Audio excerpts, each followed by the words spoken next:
Nalazimo se u Torinu, u katedralnom hramu koji je posvećen Svetom Jovanu Krstitelju. Ovdje se nalazi torinsko platno ili Hristova poštanica koji je Hristos bio umotan na dan Velikog petka i kada je pomazan prije toga sa oko 100 litara mira, kako piše u Jovanovom evanđelju, i položen u grobu.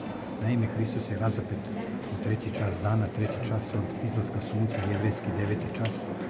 U podne nastaje čudnovato pomračenje sunca, a u 15 časova Hristos će predati duh svome Otcu i umreti kao istiniti čovjek na krstu. Naravno, u nedelju on će vaskrsnuti kao istiniti Bog. 15 časova je bilo prvo veče kod Jevreja i do 18 časova, dakle oni su imali samo, do te druge večere jevrijske, su imali samo 3 časa za pripremu pogreba i za sam pogreb.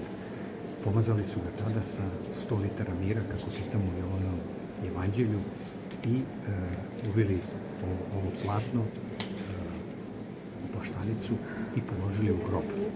U 18 časova grob je bio zatvoren sa kamenom koji se jevrijski nazivao Golgota. Hristos vaskrse, vaistinu vaskrse.